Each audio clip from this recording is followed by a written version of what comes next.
بچې داسې کار دی پول د ډرایور کومه ځکه چې سال له سزا نیمه چې موله له 100 روپۍ ګټې تیز رفتار خو ډېر مشهور سړی و خو اوس پکې لږ فرق راغی دا سترګه م رانووته پر خپل تیز ډرایوینګ کې داسې کار دی بچې دې کې به اوبه واچې سهار وختي بیټري به چک کې سی ان جي به وګورې چې شته که نه او د ټولو نه امپورټډ شی چې پکې کوم دی که نه بچې موبلین دي دا به وګورې چې موبلین شته که نه که نو خوروا بچې او که و پکې نو بس ځه او هسې نه که موبلین پکې نه یو ته لاړه سورلی دی یو د 10 روپو به سورلی او ماله به کار وګورې ما په غم واړې ټیک ده اوس ته لاړ شه پټاپټ د سترګو په رب کې اوبه راوړه شابه چې واچو پکې ده زر کوه دا جواله اوبه وڅښه زما نه خو سترګه په ډرایوینګ کې ووته خو داړه مې و چې دا سترګې زه تا نه زیده نه وکاږم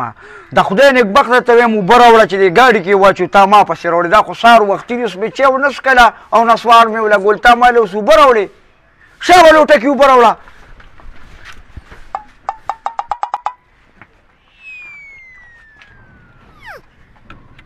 بیا به دا ډکن نه والې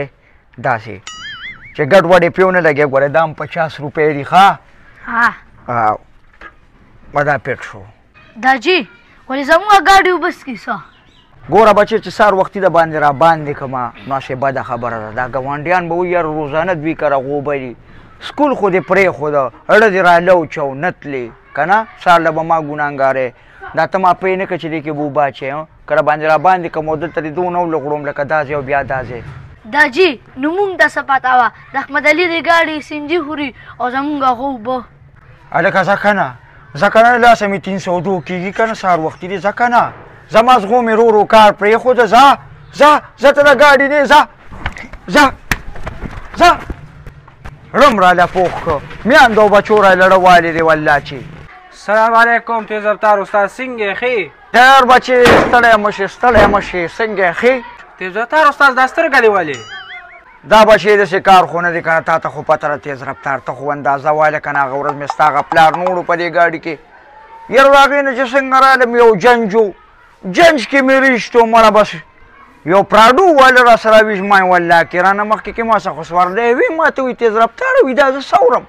مړه شیله مې یو کرړه ورکړه او تیز مې راخطا کړه چې ته بوټې وي یاره بد چې راخطا او غړپ دغه سترګه رانه ووته خو بیا هم په یو سترګه مې سړي ورسول نو تیز رفتار استاد مازدیګر یو جنګ دي څه به کوو نو بس تا ته خو پته لګي زړګیه زه خو د جنجونه مخته یم د ښامار سترګې یم زما خو خپه خارخ کوي اکسلیټر ته د سترګو په رب کې به دې وړم مړه ته خالي اډر کوه ښه بله ستا د لاسه زمونږ پلار مړ شو خبرې تېزه کې او ګاډي دې سلو دی نه نه بچي ما ته به دا خبرې نه کې ښه ګناهګاري کې هغه پوره راغلې وه تاسو زه بدنام کړم ما څه بیا سورلی نه ځي دا خبرې مه کوه مړه دا راته ووایه مازدیګر جنج کې ورانه 100 روپۍ والې